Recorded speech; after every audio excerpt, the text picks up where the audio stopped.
Good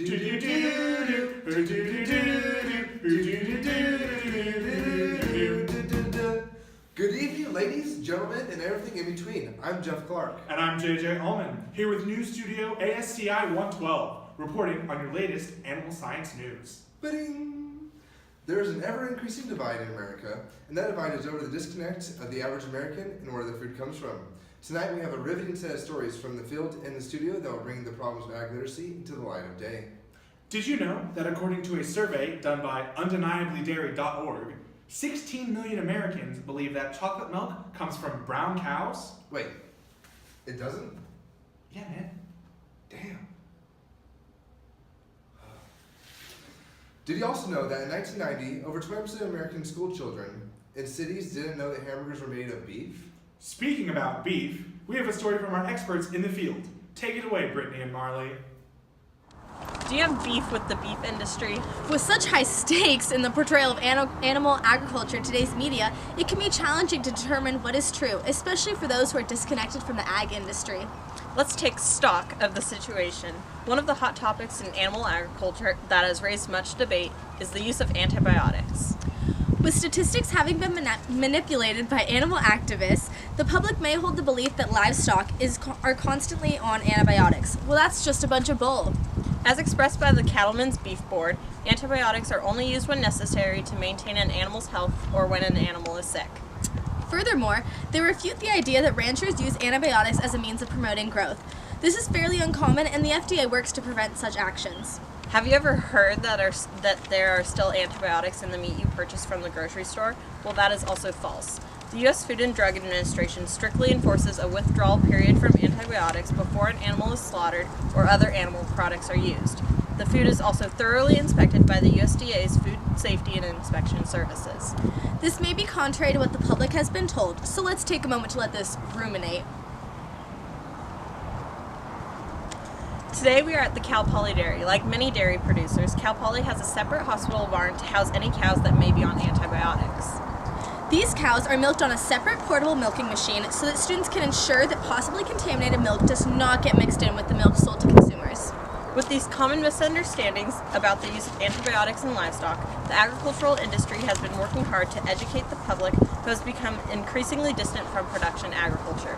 One way in which the industry could improve upon this issue is by better explaining labeling on food products. For example, according to the American Meat Science Association, many meat products will have the words antibiotic-free on the labels when in fact all of the meat is antibiotic-free due to the mandatory withdrawal period.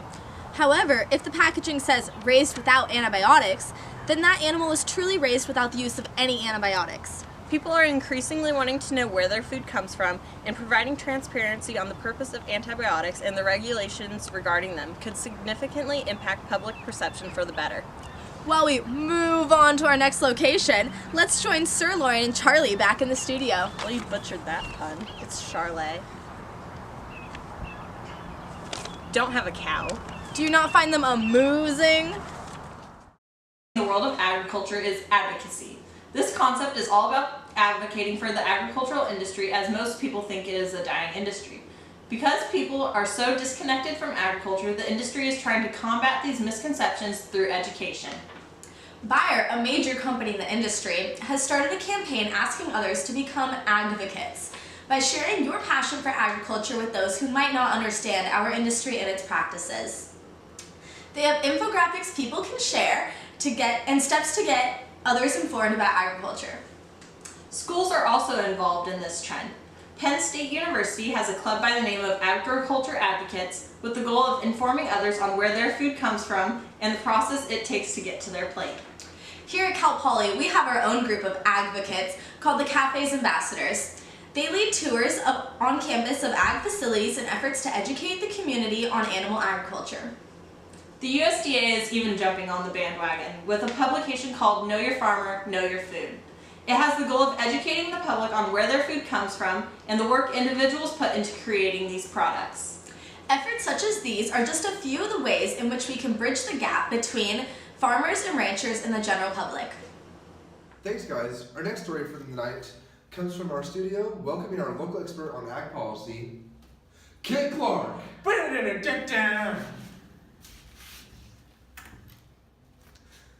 Thanks for joining us tonight. Thank you for inviting me on. I'm really excited to talk about policy tonight. I'm honored to have the opportunity. I want to start the interview with your thoughts on the past Proposition 2 and how Prop 212 will affect agriculture production in California. Well, first off, Proposition 2 was complete and utter bull manure, as most anyone in the industry would agree with me.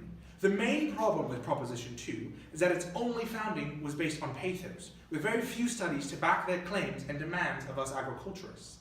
In fact, ever since the implications of Proposition 2, we have seen an increased mortality rate and injury rate of our poultry production in California. Can you explain the increased mortality and injury rate further? Of course. The natural behavior for Gallus gallus, otherwise known as the common chicken, is quite aggressive.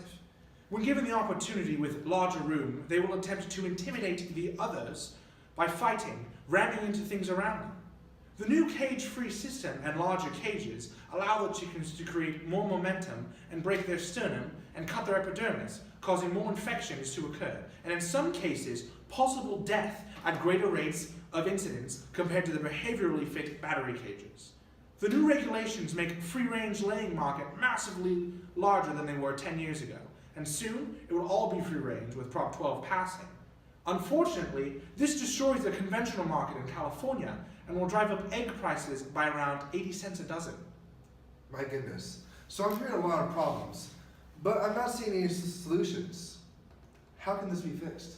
Well, the ultimate solution is to educate the consumers where their food comes from, the nature of the animals, and how we accommodate for the animals in the industry to ensure their maximum safety and output.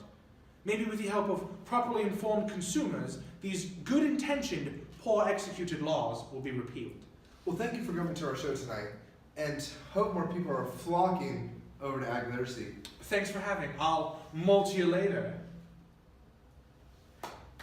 We have another guest here in the studio for your viewing pleasure. Dr. Katie Holmes, an expert in genetically modified organisms. Hello, Jeff. Thank you for having me.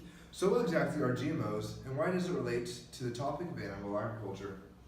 So, selective genetics emerged around like 32,000 years ago with the domestication of the wolf, which is now man's best friend, the dog. But the first time genetic engineering specifically came about was in 1973.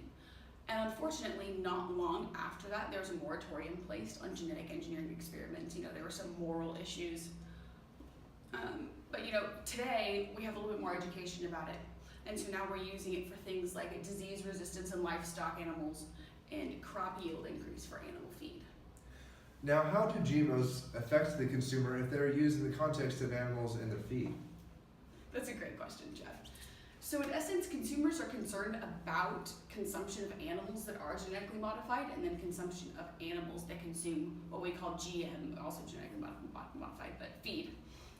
It's become such an issue now that we have a lot of countries that are now having labeling requirements, which is really an interesting zone to be in because consumers don't know much about how safe GM food actually is, and they see the label and it's a red flag. So how is the livestock industry responding to this consumer uproar and chaos? So I think with all, like the whole ag industry right now and food industries and, you know, industries interwoven, there's this huge push for increased education about genetic modification and GM food specifically. There's, you know, the livestock sector is no exception.